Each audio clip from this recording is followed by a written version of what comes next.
dan Assalamualaikum. Saya Dr. Nurhaya, founder of Dr. Nurhaya Lactation Center. Hari ini saya akan berkongsi bagaimana cara untuk menyimpan perahan susu ibu menggunakan teknik FIFO ataupun first in first out.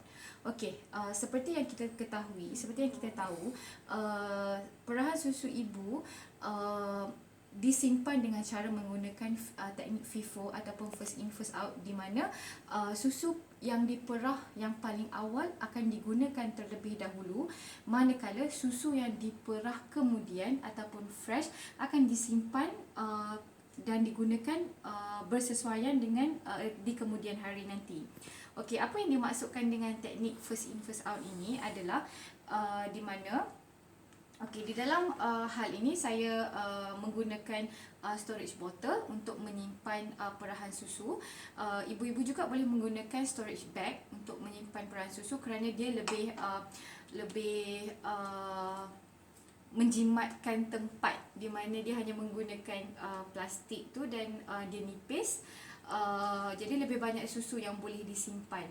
Okey, di sini saya hanya ada storage bottle, tapi teknik dan konsepnya adalah sama. Okey, untuk setiap penyimpanan susu di dalam storage bottle ataupun storage bag, saya menyarankan untuk menyimpannya mengikut amount ataupun isi padu yang diminum oleh anak tuan-tuan dan puan-puan sekalian. Contohnya, per feeding setiap anak adalah 3 ounce ataupun 2 ounce. Simpan di dalam storage bottle kita 3 ounce ataupun 2 ounce sesuai dengan keperluan si anak tersebut. Kerana ini dapat mengelakkan pembaziran di saat pemanasan susu.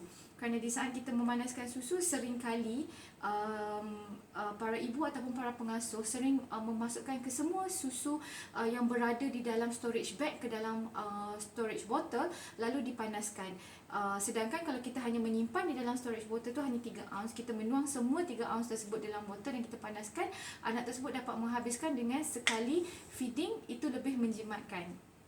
Okey, sekiranya anak tuan-tuan dan puan-puan minum 3 ounce, kita simpanlah semua 3 ounce. Botol pertama, botol kedua, semuanya kita dah penuhkan dengan 3 ounce susu.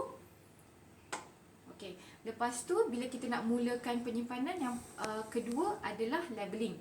Labeling di dalam labeling penyimpanan susu, saya sering menggunakan label seperti ini.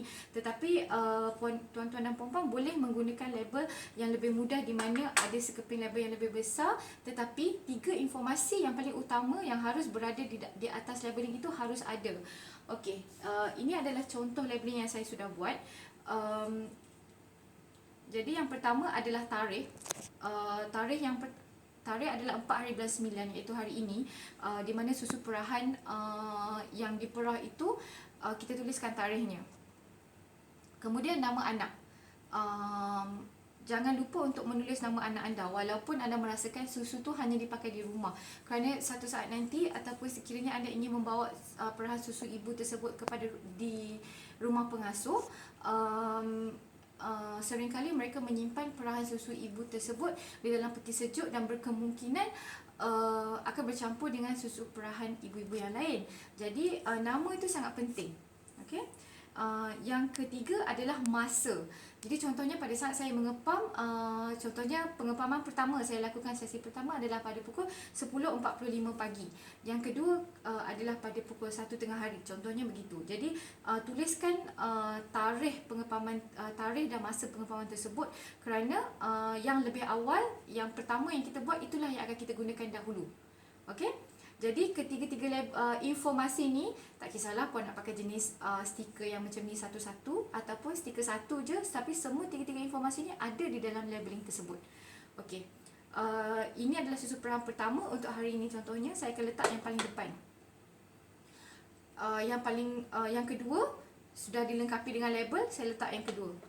Dan kemudian yang ketiga, dan begitulah yang selanjutnya sehingga jadi kita susun, contohnya pada 4 hari bulan 9 pukul 10, 4 hari bulan 9 pukul 1, 4 hari bulan 9 pukul 5, 4 hari bulan 9 pukul 9, 4 hari bulan 9 pukul 1 pagi. Jadi nanti yang kita pakai ni sila yang pertama, yang paling awal kita perah dulu, sebab dia first in first out.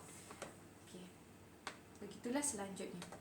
Okey, saya sarankan untuk pengendalian penyimpanan susu adalah lebih baik dikendalikan oleh ibu ataupun orang yang tahu cara penyimpanan, sistem penyimpanan ini. Kerana sekiranya orang tersebut tidak tahu, dia mungkin akan merasakan susu yang diambil adalah paling belakang dulu ataupun di tengah-tengah.